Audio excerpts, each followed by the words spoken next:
Good morning, good morning. Welcome to the PiffCast. It's a beautiful day here in New York. My name's Breeder Piff. I'll be the host.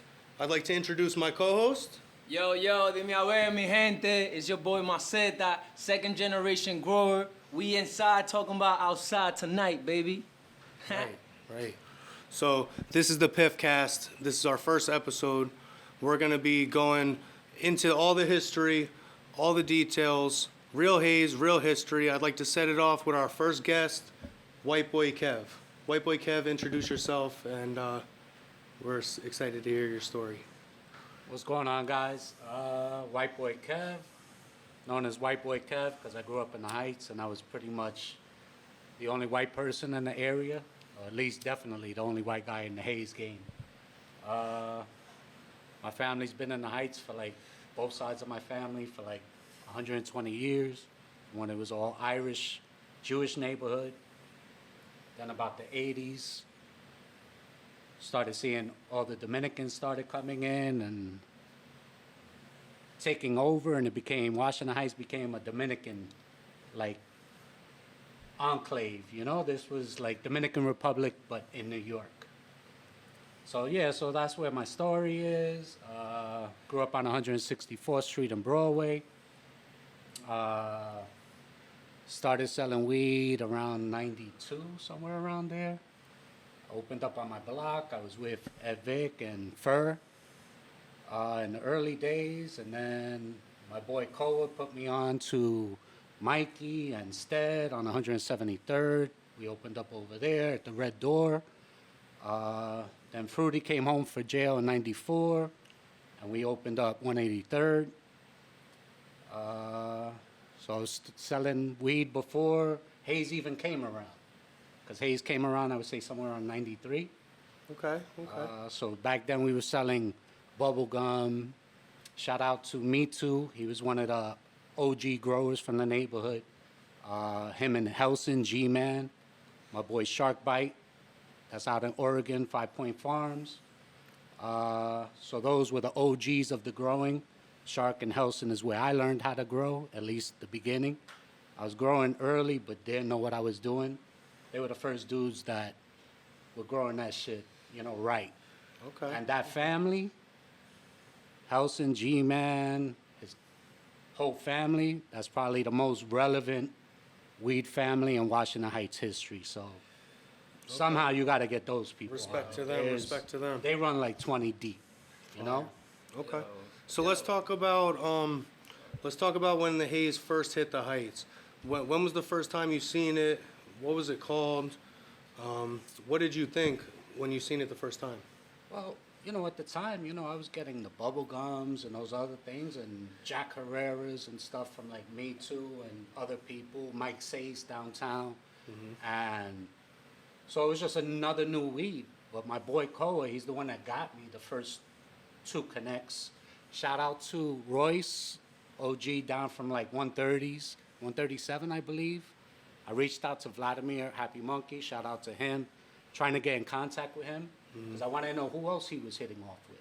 Because I know they were also, I can't be the claim to be the first, when I know he's the one that hit me off, and my boy Koa got it from him, right. And I wanted to, do a little history, because now with Hayes being so relevant, and you hear all the stories of everything, I want to dig in deep and, reach out. Mm-hmm. I reach out to C&O Records. Mm-hmm.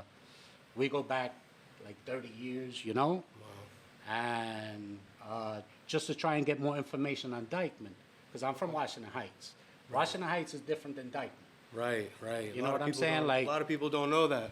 The 160s was the 160s, Shout out to Benson, 160. He was my first trip to Florida. He lent me 50 racks.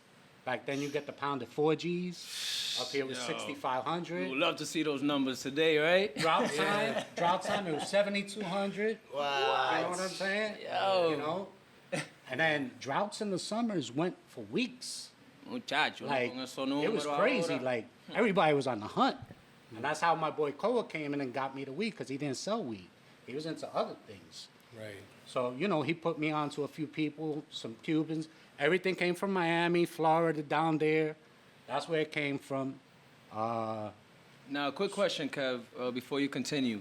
So, like, when you went down to Miami, did they have different type of hazes already, or you was just already looking for that specific one that, like, you heard people talk about? They called it the black. You know, up in our neighborhood, at first we called it the stuck, because if you smoked it, you got stuck.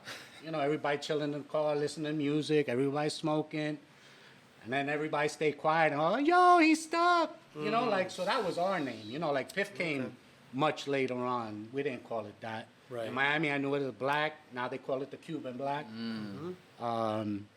So I didn't know it was as special as it was, but my boy Koa told me it was. He was a real pothead, and he told me this is it. You know what I'm saying? And that's when it started. And, you know, at first you get a few pounds of it.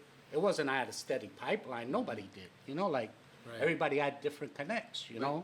But you didn't know nothing about growing. You just wanted to bring something up north from down south that you're like, yo, I'm looking for that haze, and I want to bring it up. Nothing about, yo, lights, yo, media, cocoa, soil, just straight, yo, I want the plates. I didn't know anybody growing. I first started growing like in 95 maybe, and I went out to Staten Island. There was a place out there that you go that this dude would throw you out. If you asked the wrong question, came with the wrong energy, like... What was it, a grow store? Yeah, a grow store. Okay. And we used to say he was like the soup Nazi from Seinfeld, because this guy would like... Straight up. That was the only place we knew, so you went in with your head down and just, Man. you know, whatever you said. So let's talk about when you first started growing. Where did you get the clones from, right? It was haze, and what kind of lights were you using, and how was your setup? The regular HPS lights. Okay, 1,000 watts? 1,000 watts. Yep. 4 lights in a room, nothing big. You know, really experimenting and really failing a lot. Okay. Back in those days, y'all got the internet to look at. Right. I had to buy the High Times magazine and check out the Ask Ed questions Right. and see, does Right. anybody have the Right. same question that I have, and hope.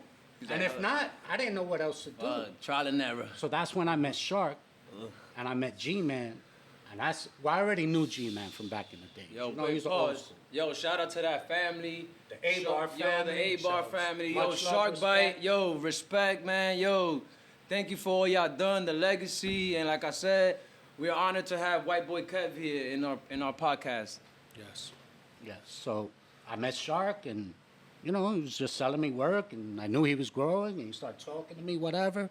His cousin G-Man was a very thorough, straight up dude, like the OG I looked up to and respected, because, you know, he was about his business. He didn't play no games. He didn't bullshit. He wasn't flashy, you know. And that's kind of like where I started patterning myself. You know, at the Okay. end of the day, to this day, my mother still doesn't know I've ever done anything in weed. Right. I just told my kids 6 months ago, and it took me a year Oh, that's skills, for right my there. wife to come on board. I was like, look, it's changing, you know? Yeah. I had you telling me, I had Ivan, who's with me, the real Piff Hayes. Yep. I had my boy Elliot, Bowery Socialites. Yep. I had Joe the Hard Way. I had Blockwork Grow. I had Ed Farms. Everybody's like, yo, Kev, you got to come out. You know, you got to talk Right. your thing. You know how it is as a grower, though. We've been in the shadows for a long time. And, you know, when we were coming up and we were growing, when it was illegal, that shit had to be completely hidden. My family didn't know. Like you said, your family just found out this year. My family still doesn't know. Yeah, my mom still don't know. I just Right. called her right now and told her that I had a job going upstate and I was going to lose contact, so I can't pick up for the next hour and a half. Right. I'm 52 years old, still lying to my mom about. Still lying. And that's the only thing I lie to my mom about. That's a struggle for growers that a lot of people don't know about, is that we've lived a very, very secret life. It's like a double life, you know? That's the only way. Look, I've been in this game over 30 years. 30, I don't know, I'm old. But I ain't go to jail. Right. I ain't got no record. I ain't snitch. I didn't have a gun. I didn't kill nobody. I ain't shoot nobody. Right. You know, I had to play the game different. I was white. I was held to a different standard. If I did some scummy, slimy shit, everybody knew. Right. The white boy. You say the white boy. Who? Weed? Oh, forget it. They knew it was me. You know what I'm saying? So I had to be a different way. I had my mom, who's still in the same apartment. Any dirt I do outside, that shit comes back to her. I feel you. You know what I'm saying? So I couldn't be any other way, you know? So I had to be different, you know? Like, I never sold work to anybody uptown. Okay. I was selling it to Elliot on the Lower East Side, my boy Ray from Brooklyn. I was selling it Okay. out. I didn't want people to know anything That it was your work. I got You know what I'm saying? I only bought work from them. Mm-hmm. So they ain't worried about me. He's buying work. He's selling my work. That's how they looking at it. Right. They don't know I'm growing. I'm got my own shit.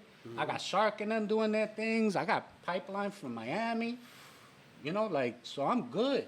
But I got to hide. Right. You know, I got to hide from everybody. I stick out. You know, I'm standing on the corner. Yeah. The only white boy. Yeah. Yeah. It's different. You gotta move like a street superhero. You gotta like have your personal life, but once you outside, you're like, yo, let me transform.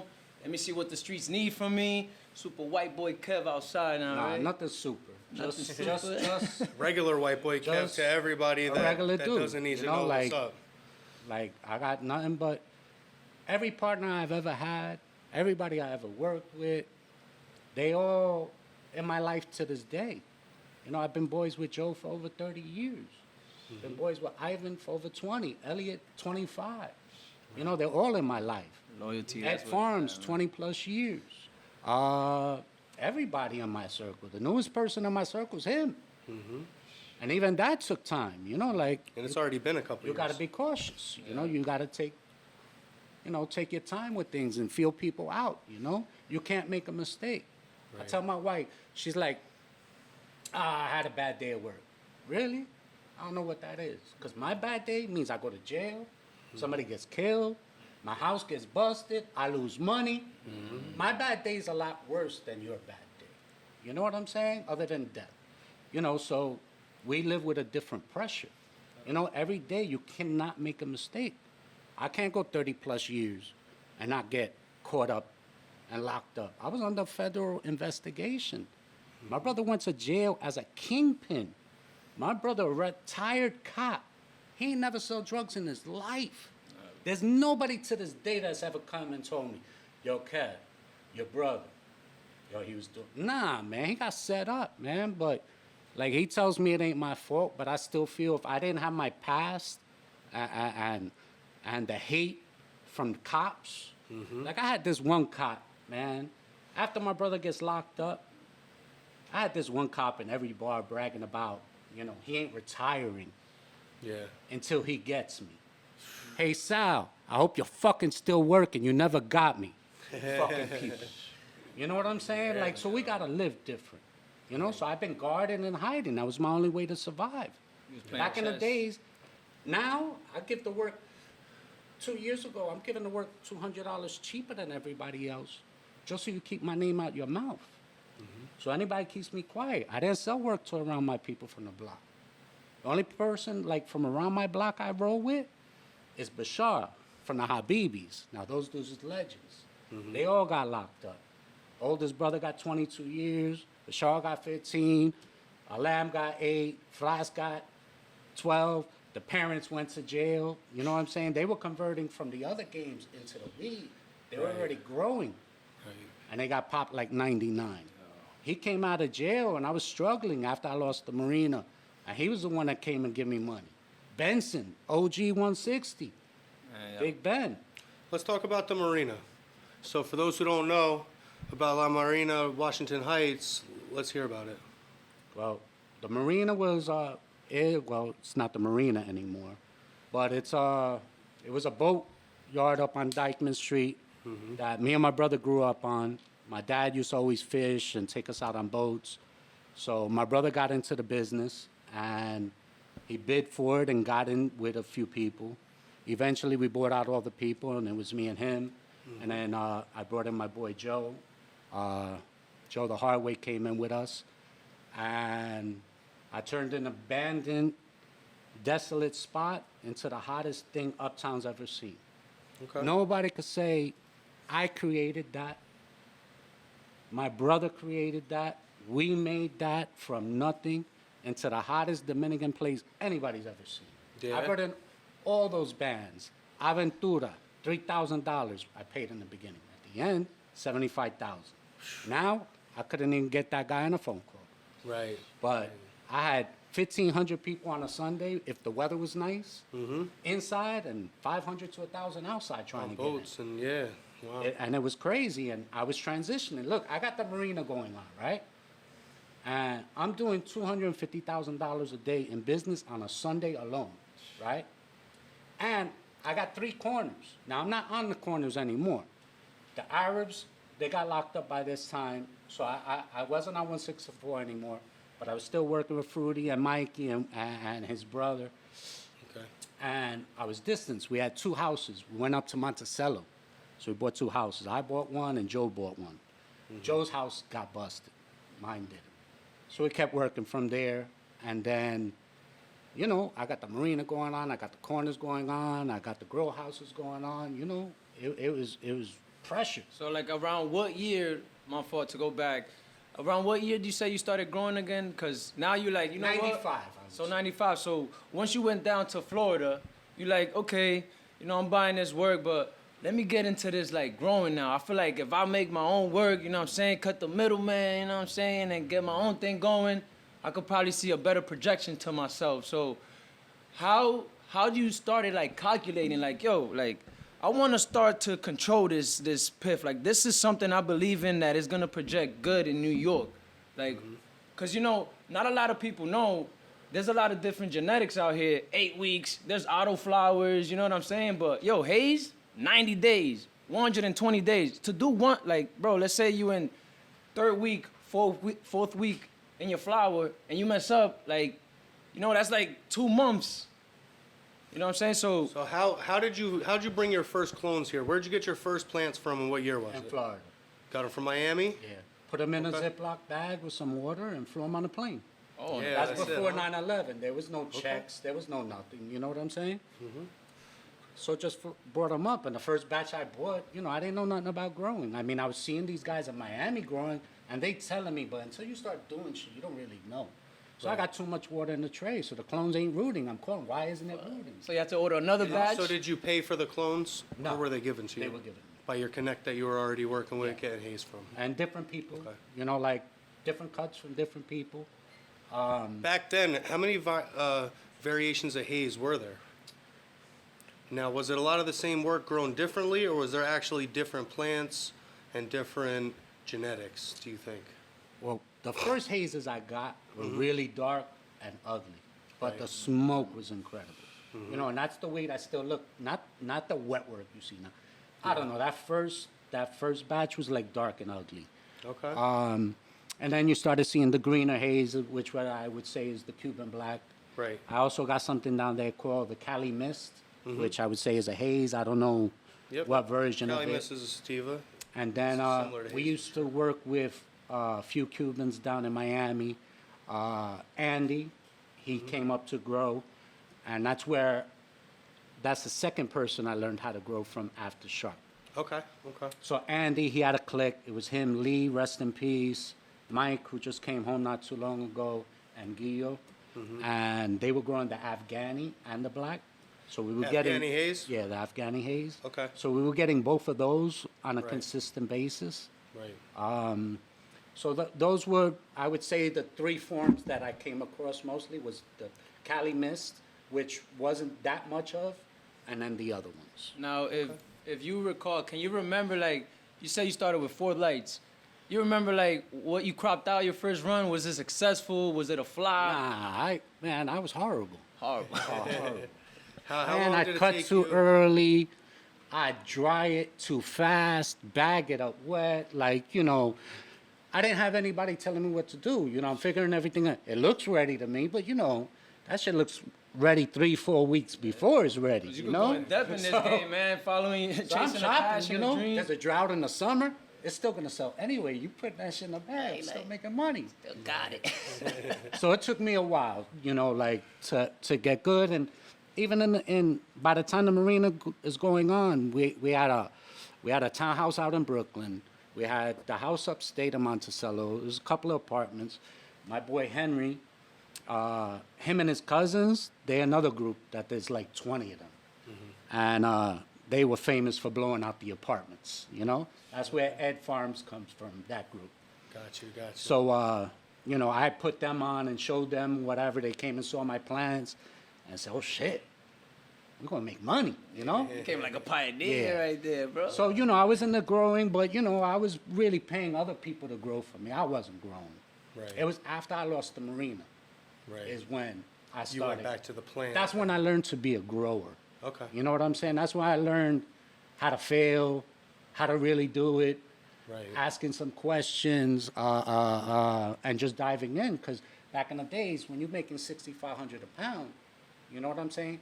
I go 50-50, have two people involved with the growing. I'm getting half the money and still getting $32.50. Plus, I got it at the spot. And that's still better than So I'm today's bagging it numbers up. almost. I'm bagging it up. Or if not, I'm selling it ounces and I'm making 8 G's a pound, right? So I don't really have to be too involved. But, you know, the numbers dropped. Right. You know, you saw it go from 65 to 64 to 62 to 6. Hardly ever hits the 9. And that's 'cause more 58, people now wanted to- 56. More people wanted to grow now. Nah. That's the thing. Or Yes, a lot more people started growing, and part of that's my fault because I introduced a lot of people to it. But the problem was bad work. The Right. bad work is what kills Right. everything because people are desperate and drop the numbers, you know, to get it out. So now the trapper has negotiation. You know, once he sees you vulnerable to numbers, they're going to hit you. Say, So now you come back with the good work. And it's like, yeah, but, you know, next thing you're giving it 200 less. You know, guys are giving out, like, smokable weed for, like, $800 now. some of the trappers don't even know that the plug probably had that work there for months, and he's like, I got you. And it's probably the same work. Like, yo, I'll drop it a couple more hundreds, but it's whack work. Like, Let's talk about the bait and switch. How many times has somebody gone uptown and you show them a dub of some fire ass haze and they're like, all right, let me get an ounce. So you go upstairs, you get the ounce, and you come back, give it to them. Completely different work.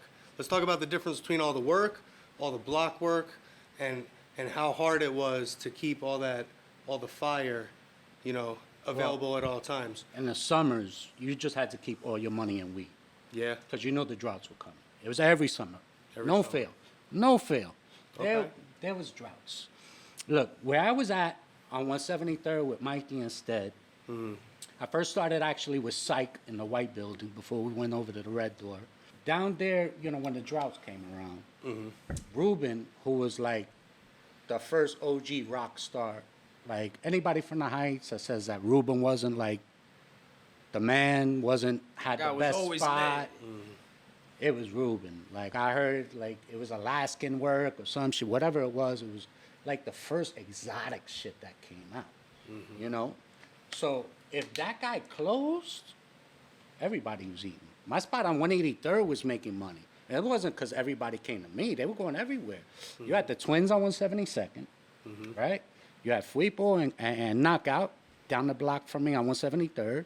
You had Scar that was up the block. You had Kiko over on Lil Kiko on 171st. You had Ruben there. You had Lil Georgie on 176. 175th, I forgot who was there, but that was another spot. And then I'm sure 177 had a spot, which was Georgie's, but 178 probably had another spot. And then 180 had another spot. There was a spot everywhere, you know? Right. So what first do you- thing, you had to have most of the work. What did you do back then to get people to come to your spot? Did you fancy Hustle. packaging? Just Ah, hustle it was- outside? Like, You know, the hustle was having the best work. So when you had to hate, like, there wasn't spots. Like, in the early years, there weren't as many spots as there are now. Like, everywhere now. Yeah. You know, but like the early years, like Yeah. Ruben was the first star. Then you got Allen, who's from 163rd, and Allen and Felix opened up a spot, and that's when I seen the money he was making. You know what I'm saying? And I'm like, damn, everybody's selling crack, selling coke, Yep. getting locked up, doing 20 years. You know, one of my boys, Dag, he got like 45 years. like, nah. You know? That's not 'Cause, you for know, the me. violence, the game, you know, like, Right. if you run a crack spot like that, you got to be a killer or have killers Yeah. with you. Weed was a different game, you know? So you just had to adjust to different things. And Allen's making like 20 G's a day in weed. Like, I ain't an and he was a idiot. grower too, or he Nah, was. there was no growing in those days. Okay. Like he'd go through through points a month with no work, and me being like, oh man, you know, like he's an idiot. Why you run out of work? 5 days, Why man. you don't get work? I didn't know there wasn't much of that work back in them days, you know. So when I seen the money he was making, I was like, okay, he's doing this. I gotta do this, you know. So that's where I entered. So when the block work, I would say I'm part of the reason why people call block work different when you're buying a 20 or a dime, you know? Right. Because the shit I was getting from Miami, that was fire, was in the dimes and 20s. And when the people come and want, you know, an ounce, you know, my work looked like the block work in the early days, but didn't smoke like it. The shit you know grew. what I'm saying? Yeah. So they were getting what I grew. You know what I'm saying? So, Yeah. you know. And they still was do coming that. back. They was still coming back though. Or if you got stuck with some bad work, you just wait till the summers come around. Or you sell it in ounces little by little. I had dudes were buying shit off of the back of the High Times magazine, that Rabbit Child, you know, that fake weed, and just cutting it with the good weed to sell an ounce. Gotta do what you gotta do. Other dudes were spraying that shit with Coca-Cola Oh, to get it sticky and get it darker, you know? first time That's the hearing brown that haze right right there. there. Like I had people tell me, no, I'd have the green fire. And they tell me, yo, nah, I want the brown one. I'm like, brown one? Oh, I got it coming in 2 days. I spray a little water on that shit, let that shit sit around. Got browner, I got another ounce, 2 ounces off of that half. Extra búsqueda, tú sabes. It's like, esta es pa mí aquí. So yeah, there was just a lot of stars, a lot of spots. There's a lot of people you got to give shout outs to. Yeah. The Heights is a really big story. You know, Dykeman got their whole story. You had Vice, who was one of the OGs that I worked with, and unfortunately he was killed. And it was like dudes I grew up with from the 170s, so it was like complicated. Shout out to all the OGs, man. Like I said again, real Piff, real Hayes stories out here. And besides, you know, a lot of people talking about the name for hype and all that, there's real stories, like real blood behind this strain. So it's like 90 days sounds like a lot of days, right? But that shit got a lot of ways. If you didn't have Hayes back in the days, you didn't have a spot. That's a You know what I'm fact. saying? You know, like in the 90s, mid 90s, you're talking early 90s to the early 2000s. If you didn't have Hayes, and that's the way we competed. Like at the end of the day, I never had beef with the Twins or with Fuipo or with Little Kiko or Ruben. Like I didn't even really speak to most of them. Like we didn't talk. We competed, but it was about better work. Better word. And if not, all right, we got the same work now. I got to put mine bigger. That's where you got to start going to Miami to get the work Right. at a cheaper price. So now your spot can have that bigger bag. So you said Ruben at that time was like you say like a trendsetter, like he's the one that people be like, oh, that's the new strain that's out now, like. There was no new strain. It's not like now. You guys got choices of hundreds. Like we a had, candy store. We It was had, like whatever just was there was exotics. there. You know, it wasn't, and it wasn't plentiful. It wasn't all around like that. Yeah. You know, so you had to like hunt. And that's why people are, who was your connect? I had lots of connects. I fucked around back in the days with, the first weed I ever got in Florida was through my boy Derek. And their names, I believe, was the Lemon and Beruga. That's the first packs I ever picked up Of with the Hayes. money I borrowed from Benson. And I brought it back, and it was around the summertime, and there was a drought. And the shit was super fly and fluffy. And I bagged that shit up and was able to pay Benson back. With the first hit, I have enough to go back and get 15 more, right? Because I had some money on my own. So now I go down, I get those. Now that work comes back, I see it down there, it's fire, right? I get back here, 3 days later, that shit's wet. It's not the same work, but I bagged it and put it in. I had a hookup through the mail. I see the work, what the fuck happened? I didn't know about, you know, when you're a grower, feels dry, you put it in the bag. Next day you check, oh shit, it's wet. I got to put it back out. Yep. You know, so they sold it to me wet. So I had work mold up on me, so that set me back. Fuck. So now it's back down. Go down, get another pack. So I worked with Nelly Farms, who's now Nelly Farms. That was more later in the 90s.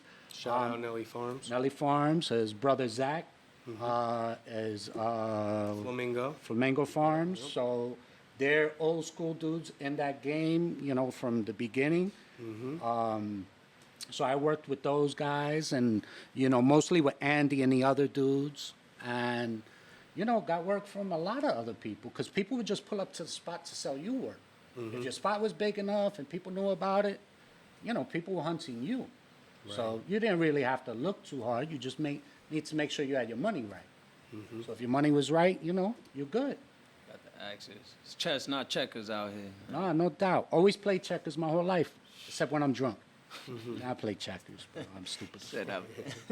That's why weed changed my life. It helps me battle my problems with alcohol. You know what I'm saying? Everybody nowadays on some kumbaya, their spirituality with the plant. And I'm sure people have some. That's a good But thing. everybody can't have that ultimate spirituality. What I have is love and respect, because what that plant gave me was the thing I'm most proud of in my whole life is the father I am. I got 2 beautiful daughters that love me. I got a beautiful wife who I've been with for 23, 24 years, Great family, great mom, my brother, best friend I ever had. Had rough times through the marina, but we good, We go through everything with my mother's 3rd battle of cancer, and we there together and loving each other and, overcame a lot of shit in our lives. Right. But I got to be a dad and go to every soccer practice, every softball game. I got to play catch. I got to make my own hours and be my own man. And what it gave me was, yes, I made money through the days, but what it gave me was time to spend it with the people I love most. Right. I never missed anything important with any of my kids, ever. My wife, my mother, nobody, my friends. And to be able to have that, because that's when you get old and you're looking at everything, and when you're gone, Mike Tyson said that your legacy is what your kids say it is. Right. And that's only because of this plant and what it enabled me to do. And the relationships I got. Joe and I have been boys for 30 plus years. Like Little Nell blockwork growers that's killing that shit down in Florida. That's Joe's and mine, one of our best friends' son.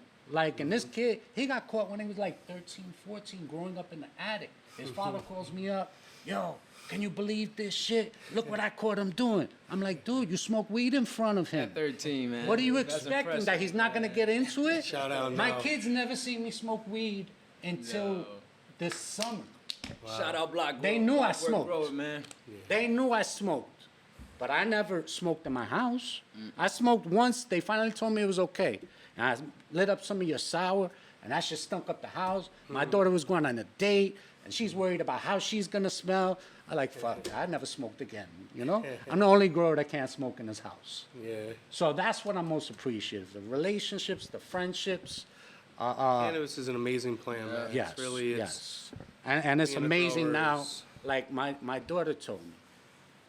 She was like, it's legal.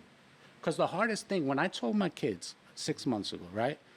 My oldest, I take her for a walk, and my kids were suspicious, but my oldest was kind of naive. My youngest, she's sharp. She was seeing things different. Dad, why are you the only person I know that only uses cash? Just different things that she would catch on to. So I go and I tell my daughter, and I'm like, I want to talk to you, and you always wonder what I do for a living. I'm going to tell you. So she's like, oh, yeah, Dad, what is it? I was like, well, I grow weed. This is what I've been doing my whole life. This is what I've been about, whatever. And, she's just quiet, listening, and after that's done, we finish talking, and I tell her, I'm like, Kitty, I hope it doesn't change how you feel about me as a father. I started to tear up. Right now I'm emotional. I always get emotional. She was like, Dad, you kidding me? You're the best dad I know. Man, that changed my life. It just took the pressure, because if I get caught, I live in a nice area, if I get caught and that shit hits the papers or some shit, what are their friends gonna say? What are they gonna Bad think reputation, about me? bad father. Like, Yeah, a lot of risk. You was taking a big risk, and not only you chasing a passion, something that you really see the future. That's a big risk, like you're saying, because people's viewing it. They're not viewing it like a plant. Like God put plant here on this earth. You know what I'm saying? People see it like a drug. They're like, oh nah, that's almost like crack. I've never made a mistake in my life high. I've made them drunk a lot of times. I'm Irish. It's in my blood. You know, I never made a mistake high. You know what I'm saying? Like, well, I took a nap early. You know, like, what did I do? You know, it helps me create. It helps me think. It helps me deal with the PTSD. You know, it helps me deal with the hiding. It helps me deal with all the dudes that got killed in the game. You know, my boy Koa got killed, and that was my brother. When he was 17 years old, he got thrown out of his house, right, for selling drugs. And he moved in with me and my parents. You know what I'm saying? And that was my man. Like, I love him. Like, as much as you can love another man without being Like gay. your parents knew why he got kicked out, like, or No, you just they didn't told ask them, like, questions. okay. See, my parents were always open to anybody coming over. You know, my boy Smurf, rest in peace, who got killed when I was 16. BJ, rest in peace. Koa, rest in peace. And lots of other friends, like, you know, maybe it was just a sleepover. Maybe we were just watching games. Maybe we were just drinking. We were allowed to drink in the house. My mom encouraged it instead of outside. So I was allowed to bring whoever over, whatever. So he lived with me. He's a big part of my life and my story. He's got me my first hazes. He gave me the protections on the street. I never had a gun. I never shot nobody. But I had people that were like that, you know, that were real, that would have done anything for me, you These know? are the trenches out here, man. You know, so I couldn't have gotten by in life unless I had a Koa with me, unless Mikey was with me with his brother Stead, and all the people that come from that crew. You know, Chuck, who was a big player, took over Ruben's spot later in the years, and then he went to jail. You know, AD from my block, who was a superstar, and he died. AD was killing it with the haze, you know, 163rd. You know, like so many people, and you see so many people die for different reasons, you know. But when Koa got killed, and then when Will got killed, that devastated me. Will's from Post. Him and his brother Marino were both killed. My condolences, man. Respect to Dyke, man. Will. Yes. Legacy, And, respect, man. you know, his brother Frankie, who was a kid at the time, still has a spot. Will's kids are still there, you know, still with the haze and doing that thing.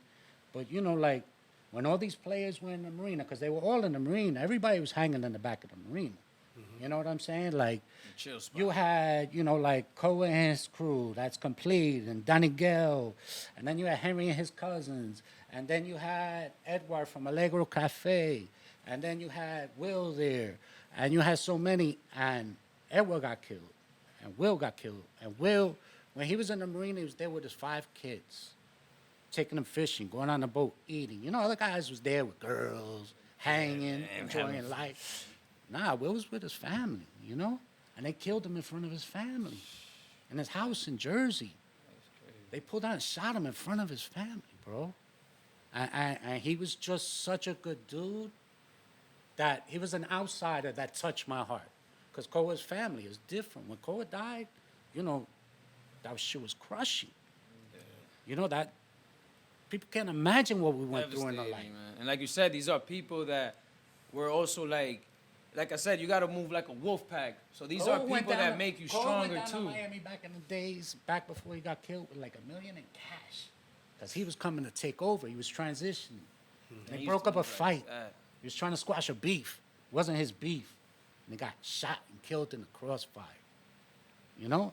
So you got all these things going on. You know, when I go to my garden every day, besides when I'm with my family, the garden is the most precious time for me. You know, that shit is just relaxing. I smoke, I chill. You know, I see the plant. The plant grows every day like your kids. Mm-hmm. You know, like every day you see something. You know, like, and that just puts me in a better place mentally. And also reminds you too of, like, you know, the family, your fallen soldiers as well. Like, you know, behind this one plant here, like, and it's still thriving. You know, people still smoking, and like people just know how to crush, roll it up. But you're coming out with backstories of like how this got here, and like how now we're grateful. You know, like I said, we appreciate all the works that you put in, and all your people that in the past as well that played a big role into bringing the haze here to New York. Because, like I said, now everybody's just smoking haze. Like, yo, I'm having a bad day. I'm stressed out. Let me just roll a joint real quick. Look, when you talk about haze, you talk about New York. At the end of the day, New York's the biggest market in the world, right? And New York always has the best weed. Haze is New York's favorite weed of all time. I'm not saying there ain't new weeds everybody love, but haze is it. You know what I'm saying? So when the best market tells you haze is the best, that's the best for us. Now, you can't talk about haze and New York and weed without talking about the Heights and Dykeman. Everybody you wanted fire, you didn't go to Staten Island. I mean, there was some spots back in the days that were a little different, maybe downtown, like what's the old school dude that's out now, Branson? That was a spot back in the days, but everybody came to the Heights with Dykeman. You in Staten Island, you came to Washington Heights. Jersey, Connecticut. And you know why Heights spread through the Northeast? Is because Washington Heights was the drug capital of the world. Not just weed. It's all these dudes that would come to get their bricks, getting their dope, getting what all the other shit they were getting, while they had to wait, while money's counted, while the shit's getting prepped, they start smoking on that haze. They ain't never seen nothing like this, right? So now, they let me get 10 bags. Next time they come back, their boys smoke it. Yo, come back with 20, 40, 60. Loving it. 60. Like everybody, all those spots I named, in the 160s. I'm on 164. Alan's on 163rd. You got Jay and Eric on 162nd. You got the toy store on 163rd. And you got Capitan's, which was an old school spot, like before Hayes, before any of those things. And, everybody's making money. You know what I'm saying? Everybody making 5 G's a day, 10 G's. Your weed is better, you're going to do it more. The streets know. Everybody, you're smoking, where you got that? Where? Oh, 162nd. I'm going over there. Toy store got that? I'm going over there. The Za. Yo. They call it nowadays. The Za. So, so that's why if you talk about the weed game and you're talking about New York, you have to talk about Washington Heights. You have to talk about Dykeman. You have to talk about a lot of these people I named. You got Josecito, who was one of the biggest. He's part of the A-Bar family. And he was bringing hundreds of pounds back in the days, and people, hundreds of pounds. Back in those days, you're talking 4,000 a pound. You bringing up 200 pounds, that's 800,000. Again, shout out to the A-Bar family again. Yo, Yep. respeto lo que hay ahí. ¿Tú me entiendes? Ustedes, de verdad. Legacy, respect, you heard? Yes, and you can't talk about New York without talking about them. Like, you're going to have these Hayes podcasts. You have to have CNO on. Right. Ganos, one of my contemporaries from back in them days. He's from the Dykeman area. I wanted to reach out to him. I hit him up. We were trying to connect. But I know he knows the history of the Dykeman area because that's a different area to me. I knew Vice. I knew Percio, rest in peace.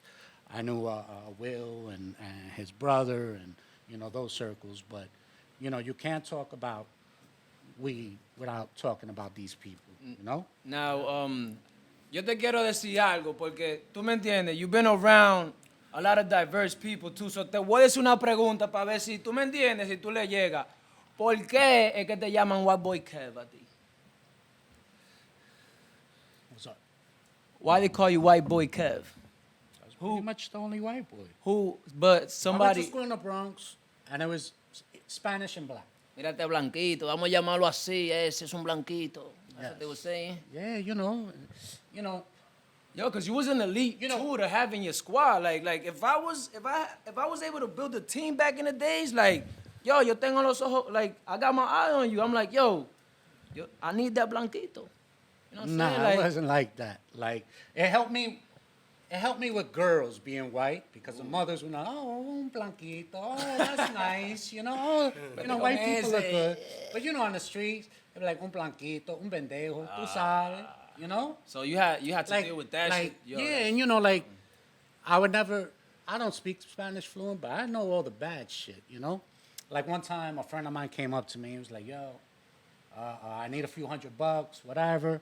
He don't pay anybody back. So I was like, he had a nice link on. He's like, give me the link. I'll lend you the money. When you pay me back, I'll give you your chain. You know, my name is gold. I ain't stealing from nobody. So he comes see me, yo, I got the chain. I need the chain back. I was like, give me the money. He's like, nah, this guy's going to buy it up the block. And he's going to pay me. I was like, all right, cool. Because, you know, he don't pay me. Now we got beef, right? So go up the block. Now it's nighttime. I'm like, yo, what's up? I ain't pay you yet? He was like, nah, he's waiting for the packs on the street to sell, and I'm going to give you the money. So I call up my man, you know? I'm like, yo, what's good, brother? Yo, did you pay this dude? He was like, yeah, I paid him already. Now, this isn't these cell phones. This is back in the days with those big, like, Nokia that look like that. Little Right? suitcase. So I was like, yo, I'm on the phone with him now. He's telling me he paid you. He's like, what? Nah, get out of here. Give me the phone. He's like, yo, nah, tú sabes, un blanquito, una muela, whatever. He thought I ain't know nothing. Man, I knew that much. Man, I took the phone, cracked him. Wow, right there. Cracked him. Went in his pockets, and I think there was like $50 more he owed me. And I yo, just took it because of what he made me do. You know? Man. So I always, my boy Mikey, when we first met, I would always tell him, people think I'm soft because I'm white. Now, don't get it twisted. I ain't no killer. You know? But I ain't getting punked either. Yeah. You know what I'm saying? Mm-hmm. So you see a guy that's a killer, right? Yeah. And you know he's a killer. If there's a possible way to avoid that beef, that's what you do. That's a fact. My father taught me, if you never fight anybody that's willing to do more to you than you are to them. I didn't really understand. But then, like, as the streets came, I know I didn't want to kill nobody. I'm not You know gonna what I'm lie, saying? that's how you know you got heart, cause, like, I know sometimes people will try to judge you, but you like, yo, listen, like, I'm coming with my book bag on, like, I know what I'm bringing to the table as well, you know what I'm saying? Like, I'm not just, like, trying to I do think just genetically anything. Irish people like to fight, you know, so I think it was genetics for me too. But, you know, like my dad was an old school construction worker, like his brothers ran the Fanwoods, which was a gang back in like the 40s. Back, you know, so they taught me, you know, like my father said, you know, hit first, ask questions later. He said it's much better to apologize for hitting somebody wrong than it is to be apologized while you got a black eye. So, you know, most fights are won on the first punch. Or, you know, the person that got the most heart. So, you know, I was willing to fight, you know? No killing, no guns. But at the end of the day, it was more about, yo, let's get this money, man. Like, you know what I'm saying? Like, let's get this product. It let's was bring always this about to the people. money. You know, at the beginning, and you know, People when always you're try young, to test. you know, when you're young, right? My parents, you know, my dad construction, my mom's a nurse, whatever. Like, so I wasn't starving for nothing. But, you know, in the 80s, as the drug scene hit, yo, now, dudes got sheepskins on, leather bombers on, big gold chains. You know what I'm saying? I want that shit too. But then, you know, you look around too. Who's getting the girls? The guys with the cars, right? So you're like, okay, I gotta make some money. You know? You don't want to go out to dinner and be looking at the menu with a chick and think, oh, God, I ain't got enough money to cover this. You know? So, you know, you're a hustler. Like, hold on, because there was no phone back in the days either. So you like, hold up, I gotta know what the fuck is going on right now. Who the fuck can I ask these questions to? People nowadays just Google, Instagram, like, plug around me. Yeah, like back in the days, like until maybe a year ago, I wouldn't even Google something about weed. I was worried about my search history. People like, are you crazy? Look at Instagram. Yo. You know? Like I met up crazy with out Smoke Up 212. That's my boy Joel. Shout Joel, out. yeah, shout out. Ooh, man, LES downtown. Yo, shout Much out respect. to y'all, man. Well, Smoke Up, you know, Smoke Up was with me. How long ago was that? Ivan in here? We talking 20. I remember speaking to him too. He was saying like ever since he was young, he'd been under like your wing and Yeah, shit. he wasn't under my wing. He was just a young dude that was part of the crew and being around us and whatever. And Learning, you man, know, from OGs. I would have loved to have been around you at that time, bro. I would have been like a and he's sponge. a star. He's a star. I would have been, yo, White Boy Kev, where you going? I'm coming with you. So you I'll know, help you, he right? hit me up. He hit Elliot up to get in touch with me. He was like, "Yo, Kev, you gotta come out." You know, like Ivan, everybody, like, "Yo, you gotta come out." You know, but I met up with Smoke Up, and everybody talks about Smoke Up. My nephew was like, "Oh, you know Smoke Up?" I'm like, "Yeah, I know Smoke Up." Yeah, man, you got some good ones. And Smoke Up was like, "Kev, you gotta come out." You know what I'm saying, G? Like, whatever, get that shit over with. It's time to shine. Let's do this. So like that energy from people like that got me to say, all right, I could come out, and tell my story. And we in the era of people, with clout chasing that. They don't care. They'll rather say anything, to just get their name out there in the media. So it's like, it's perfect time now to even build this platform, have you here. And it's like, yo, bro, here in the East Coast, there is stories. Here in the East Coast, bro, we have failed, all the ups and downs, the wins and losses. Like, this industry, bro, or this passion is like something that you got to be built for. And not everybody could even stand, bro, being in the type of storm. So it's like... Yeah, you got to be mentally strong to go through this. You got to deal with the pressure of the cops. How many years again? How many years you got in this again? 32. 32 years, and you got to be mentally strong. Y'all hear that? Because there's a lot of people, bro, they get a little cut, or they wake up and they have overdue fees or something, they start crying, don't know what to do. Like, 32 years, and you got to be mentally strong. Like, this is what life is about, calculating and knowing how to execute. You know what I'm saying?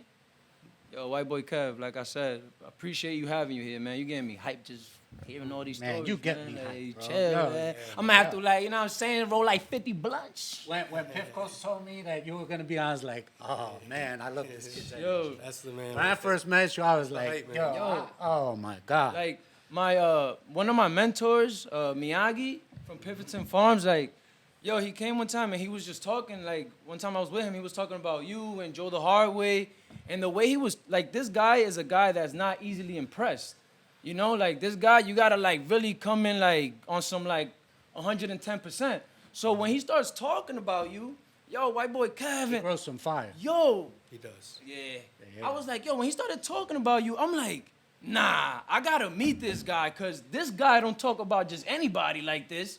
So now he got me over here like drooling, like, I gotta learn from this guy. Like, you know what I'm saying? So when I first met you, I was like, like I said, like, I don't look up to, you know what I'm saying, like celebrities. Like, I respect Kanye West, Drake, all their work, but me, I like looking up to people that, like, I could see myself down the line in a couple years from now. Like, I like being around people that I know that will help me in my path. And, like Miyagi, PiffCast, you, yourself, like Joe the Hard Way is people that, like, I admire and see, like, mentors. Like, I want to go see this guy. I want to ask him a whole bunch of these questions. Like, like, I know this is just the first episode, but hopefully, with time, like, we go, like, keep rolling, and I know more stories is going to come because 32 years, you know what I'm saying? And also to be mentally strong, that means that, like, you got a lot of good codes and a lot of good stuff that the young mind got to hear out there. Because like I said, a lot of people just go through one little thing and they want to give up. How many bad crops have you had? You probably had more than one bad crop, but guess what? Turn them lights back on. Let's rerun this room again. Like, we're not stopping here. You know what I'm saying? Like, this is passion. It's like 50 said, like, he never ran from nothing because he had nowhere to go. You know what I'm saying? I'm supporting my family. And it's not just my family, it's, my team. Like, we all in this. Like, if one person's bad, you all bad, right? So, there's no time to quit. There's no time to feel bad, woe's me. I mean, don't get me wrong. When my brother went to jail as a kingpin and never sold drugs, I'm waiting for them to get me. It's a matter of time. I'm going to court appearances with 2 pairs of socks and 2 pairs of underwears just so I could have a change when they finally keep me. I see the DA on the phone every time I walk in. She's looking back, saying, you ain't got nothing on him yet. So I'm waiting. They got him as a kingpin. He never sold drugs. I ain't lying. So what are they going to do to me? It's just a matter of time.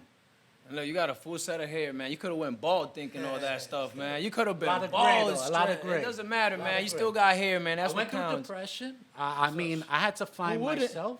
Wouldn't? Those times, there are people that crazy. that I helped in the past. Like people when I had the marina, right? Everybody, Kev, whatever you need, I got you.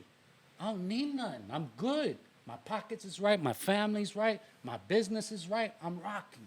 I don't need anything. Thank you. That's how you know your name I ringing. never heard that when I fell. You know who came to me, helped me? Bashar and Benson. Yo. You know what I'm saying? Those two helped me more than anybody. And I wouldn't have been able to bounce back without their encouragement and without their support. Those are brothers right there. Yeah, that's family. You know, like Family, man. I couldn't be here talking because I wouldn't have made it, or it would have taken me a lot longer.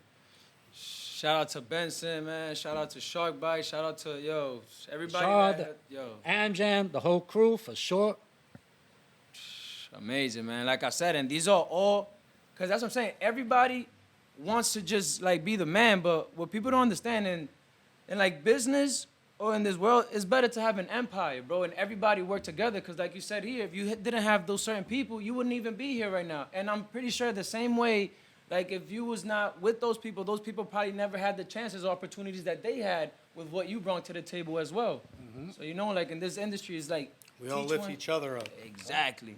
It's like my boy Tito from Titans Greenery. Tito's old school. He's from Vice's block. So I met him probably in like 95 when I was working with Vice at that time.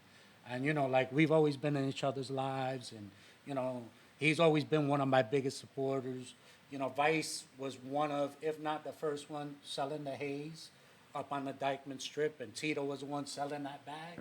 So he deserves his props, too. And he's down at Titans Greenery. He's got a little art place, and he's got something special going on Saturday. So, you know, he's still in my life, and he always gave me encouragement. Yo, big bro, you know, like, and it's all those little things, you know, that help get you up. And you're surprised where it comes from. Because sometimes it's people that you put nothing into that give you everything. And there's people you give everything to, and they give you nothing. You know? So that's just what it is, a learning curve. But you can't forget who those people are. Now, have you ever gone into, like, a partnership or something that you like, fuck, I should have never did this shit? Lots of times. Lots of times, of course.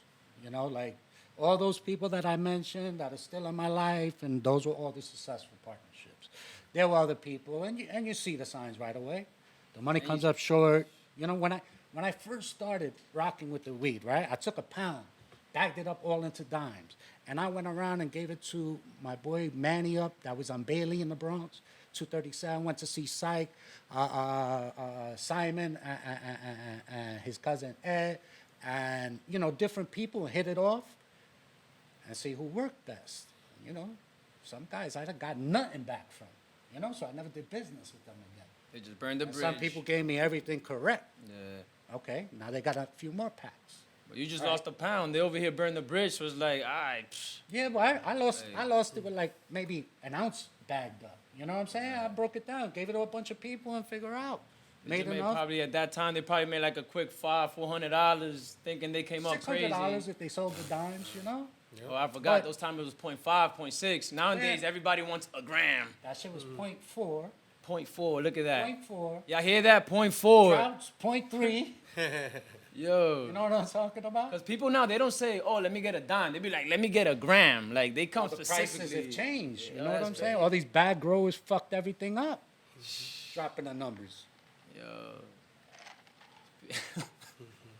Crazy world we're in right now. Yo, for real. But it's exciting. The energy that's out there, the love, the support. Like, I'm meeting so many dope growers and like, you know, when you're a trapper, you know, I was a trapper in the beginning. You know, it's a different relationship, you know, but when you're a grower, only a grower knows what the feeling is like when you pull up to a house that you have growing and you see the electric company outside. You know, and it might be on some random shit, and they might leave right there, or they might be there for you. But that worry and that fear, only a grower knows. You're over here Only farting a in grower your car, knows. like- The first time they find out what powdery mildew, and now it's too late. You know what I'm saying? Like, only a grower knows that, because a trapper only buys your good work. Yo, what were people Right. saying? They were saying that those were extra terps, the powdery mildew. It's real frost. I had a friend that used to lick that shit off. The sale I must was like, go why not on. use a napkin Yo, and that's take it off? He crazy. licked it off. Yo, he said the sale must go on. Extra frost. Yo, that's insane though. And people will believe it too. People be like, yo, look at the frost on this. I didn't even know they're getting sick. That's crazy. You know, like, I didn't realize, like, now I really don't smoke something unless it's from a grower that I know. You know what I'm saying? Like, I didn't know about the pesticides and all. I don't do any of that shit when I grow, and I assume most people have the same, you know, moral code that I do. But then you hear these stories about it. I don't want to smoke nobody else. So for all of y'all like smoking, show love to the growers, support small batch, support your local growers, you know, because these guys are the ones that have made this industry happen. And those are the ones that are gonna die off. Those are the ones that are gonna lose everything once this shit turns corporate. You know what I'm saying? And that's where the talent is. Because the more talented, you know, growers, what I like about being around growers, we're just different. And we're different for different reasons. You know what I'm saying? Like, I'm different from where I grew up and how I grew up. You're different. You're different. It could be nationality, it could be sexual preference, it could be intelligence level. But, you know, I think that growers respect each other differently. You know, it's like back in the days, your weed's better than mine. I gotta get better weed than yours. Like, if I see you growing better than me, yo, I gotta learn. You know what I'm saying? Now you have to be on point too, because you could be a trash ass grower. I'll be like, yo, get out of my face, man. You looking crazy. You should look like a Halloween grower or something. Yeah, so I just love being around growers and being in that community. I think it's a super special place. I meet so many dope people, so many women that are in the industry, like my girl Sola T, yeah, Sola T and Creaky, and so many I should be shouting out right here that are doing that thing. And it's just special to be around that growers. You know, It's the best crowd. It's the best crowd. You know, All good people. Yeah, Yeah. And you know what they say too? They say like a garden is only a reflection of like who you are. You know, like obviously if you're not paying attention to your garden, like don't expect for everything to be green. You know what I'm saying? Like at the end of the day, you got to put in work. Consistency is key. It's just you know, like your discipline. family. It's just like anything that's important. It's your body. You know, anything. You know, the more you put, the healthier you eat, the more you exercise, the better you do for your body, the better your body's going to perform. The more time you put with your kids and your mom and your friends and dedicate to that, the better they're going to grow and the better, you know, everyone's going to be. And the same with the plants. You know, it's just like anything. There's And if love it's into important this, to you, man. you know, we have friends. You know, one of my friends, I'm not going to shout him out, is the worst grower I know. I've never seen him grow anything good. Him and his brother, the Still worst grow- growers. 32 right? years still growing? Well, he just like quit now, and now he's driving Amazon, Oh, right? shit. So I tell him, right? You working for like $20 an hour? What if you just took your job growing and sat there for the 12 hours and grew your shit right, and you wouldn't have to drive Amazon? You know what I'm saying? Put dedication. How many guys? My boy would tell me, yo, went to my shit, everything's fucked up. The AC got messed up. I was like, yeah, but you got the cutoff, right? He was like, yeah, I got the cutoff, but the problem is that it didn't reset. One day, what's a big deal? No, I hadn't been there in like 6 days. Oh. Are you surprised? You know, if that's the way you go treat it, you know, some people do that lucky and it comes out right? But in general, the more you put into the plant, the more you're gonna get, right? Definitely. Just like you said, like being a father, being a husband, Being a being a son. friend, a brother is the same thing. You got to put in what you want to receive from it. At the end of the And day, the plant, you know, for the most part, gives it right back. bang. Facts. Yo, that's now, like, is there like a grower? You don't gotta shout the name, but like yo, you got like a top 3 ranking in your head? Like, yo, like these are my top 3. You know what I'm saying? That Nah. you could put yourself in the top 3 too. No, not at all. Y'all young dudes grow better than me. I still grow like it's the 1990s. You know what I'm just with better lights. You know, like I see, you know, the work that so many people do. I've seen work that he's grown. I've seen the work that the collector, you know, the collector grows fire. Shout out to the collector, man. You know, I've seen work that Loyalty grows. That's fire. I've seen work that Blackwork's doing in Florida. I've seen my boy TK, Triangle Kush. I learned from him and speak with him. And, you know, I got to meet and hang with Josh D and Kenji and all these other dope growers. You know, I got to meet the farmer guy and so many cool dudes. But, like, the coolest thing for me is when I meet somebody like Randy Lanier. For all y'all that don't know Randy Lanier, he's an old school legend. He's got a documentary, Need for Weed. And this guy's a legend. And hanging with this guy and, drinking, having some smokes and hearing his stories. And, meeting people like that is cool, like hanging out with Jonathan from Empire. His dad is one of those OGs like that. That was like in Jamaica in like 84 or some shit like that, bringing work. So when I get to meet those types of people that are old school, like you meet a Cheech and Chong or any of these people, and that's when I get awestruck. Any of those OGs. You're like, yo, Sure. I gotta see what's up. But with I got that. love for. I see so many growers. I go to all these events, and there's 50 tables. You know what I'm saying? You got White Rabbit and Weederson, and Weederson, one of the toughest kids I know. Seeing what he's overcome in his life and doing what he's doing. White Rabbit got some good quality. White Rabbit and Dexter Labs and so many people I'm forgetting, and no disrespect. A lot of growers. Yes, and everybody shows me shit and hooks me up, and it's like dope, Like besides Hayes, now do you have like a strain yourself that you like? I'll make an acceptance. I roll this up, like. Man, it depends on the grow. You just straight New York strain. That's it. Nah, Sour. I smoke my haze every day, but I smoke other things too, like if I come across some sour, or you have your grapefruit sour, Harlem Dream. smoke that. Harlem Dream, if the grower's fire, I'll take anything he gives me. Because, you're rarely disappointed. Like, if it looks nice and smells nice, and this dude's passionate, it's coming out fire, That's a fact. So I'm as long as, when is the growers coming to me, I fuck with it. Let's do it. That's a fact. What else you want to know? Talk. Nah, cause what else too? In the growers, there's a lot of people that like want to start growing, right? But they don't know what strain to go with.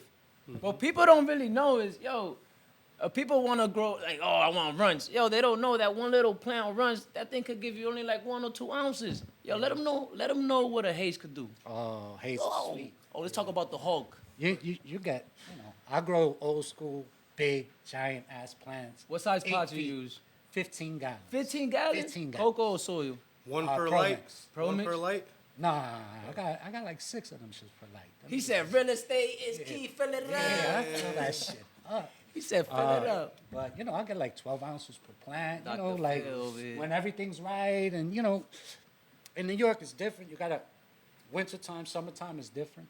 You know what I'm saying? I'm not Winter runs automated. ahead. I got to go unplug lights because it's hotter today, and I got to do this. So, I'll get, that 4 pounds per light, the double-ended, 2.5, but, you're going 90. That's great numbers, bro. Oh, yeah, I get good yield. That is the haze great gives. numbers, bro. Like, That's why, Blockwork sent me up some Gary Payton, and I grew one. I'm like, damn, that's just like an ounce and a half. That's like 65 days. For 25 more days, I could have had like another 5.5 ounces, Right. 4 pounds per light, that is the goal right there, bro. Yeah. Like, that's why, again, you a pioneer. Like I said, Nah. 32 years into, yes. Everybody's doing it. 32 years, 4 pounds per light. Come on, man. You know what I'm saying? There's people that do a tent and just get, I'm saying under one light, just get like probably half a pound or QP. You over here going for That's 4 their pounds. personal. I need to make money. You know what I'm saying? That's what My I'm saying. daughter's in college. And then they want to grow runts like, yo, you want to make money? Grow 90 days, 120. Nah, I don't want nobody else growing that shit. I like that it's not around that much, Makes it more special. Makes it Keep more with the runs, keep with all that. All that candy, go ahead. They fucking- Leave the 90 days to people that appreciate it. But a lot of people get scared with that 90 days, like you said. You gotta be skilled for that, bro. Like, and So for plus, different- yeah, and she's like a bitchy plant too, bro. You know what I'm saying? That's not just any plant that you could just like, oh, let me water her, and she's gonna be good. Nah, yo, if you don't have the right She hates the heat. there If you you fuck go, up with the bang. heat, you done. I'm saying you got a couple lights with a wall AC. Like, what are you doing, bro? I had 12 lights at one time, and the AC got messed up, and I had one table of like some OG Kush or something, and I had 11 tables of the haze, and the OG Kush is the only thing that survived. Everything else was white. So the haze don't like heat. I grow her cold. Everybody's different, but I like the cold. I've never lost weed because it was cold. I've only lost weed when it's hot. That's Get a that fact. airy, all that. Yeah. Shit you don't Now even with know. these now leaving the double endings and now working with the LEDs, you don't have that fluctuation. Because when you got that 5-ton AC with 12 lights and turn it on, Yo, you be and coming it up turns with some off. tennis ball And stuff, then- man. 5 minutes before it turns back on, you're getting that heat fluctuation, now with the LEDs, you're getting that solid and the density of the buds, because, you're right under there. They take it. Yo, I remember one time you showed a batch. Yo, that shit looked like tennis balls. I was like, yo. Oh, I just cut How right can you now. even fit that in the eighth bag? Like, you know what I'm saying? You gotta break it up to fit it in the bag. Yeah, I just cut some right now, and it came out really sweet. I'm going to be at PiffCon with it. Oof. I'm going to come through. I'm going to have it on the stick so people can see the nice nugs. Yo, PiffCon, let them know PiffCon. when it's PiffCon, man. Let them PiffCon, know when March it's PiffCon. 19th, Brooklyn. Go get your man. tickets. PiffCon Instagram. Come Yep, get yep, high, looking man. forward to it. Come get high and see some quality. 32 Check years, out there's White Boy Kev at experiences, PiffCon. man, They're behind gonna this be stream. dropping some shit, so. Yeah, I'll have my haze, there at the table. I'm looking forward. I'm a judge. Oof. You know what I'm saying? Like, he asked me, you want to enter the competition? You want to be a judge? I was like, fuck that. I want to see what we people got. You know what I'm saying? Like, I want to judge it. It's gonna be crazy You know, 'cause- this year. Like everything, like, sour. Everybody's looking for a certain sour still. Everybody's looking for a certain haze, This haze, people seeing, but this one, I'm looking for a haze. And what better way can I find that haze than to judge the competition with all the best growers are going to come and, oh, man, that's just awesome, bro. Talking That's about just going to be a process. Talking about the different haze, yo. This guy Piff goes over here, yo. He got a sensor in his nose. I remember I be coming up with that. I'm like, yo, what haze is this? He be like, Super Silver. Yo, what is it? PG3. I'm like, yo, God damn. He got a sensor in his nose over here for Yeah, haze. I'm not love as haze. talented with You that. already Sad. Oh yeah. Man, I've been through them all. I've been through all the hazes. Oh, he so. said, bump, download. Here you go. That's the results right there. 26% THC. Bang. Facts. What is the best way now that White Boy Kev likes to roll his haze? With grabba? Nah, man, my old school, I'm Said no grabba. still smoking in, like, blunts and shit. Ooh, Dutch Masters. Yeah, That's the best way. not good for my health, but I'm pretty much still. I don't know if haze was meant to smoke in white people. I just think it was meant for the, maybe I'm just stuck in time.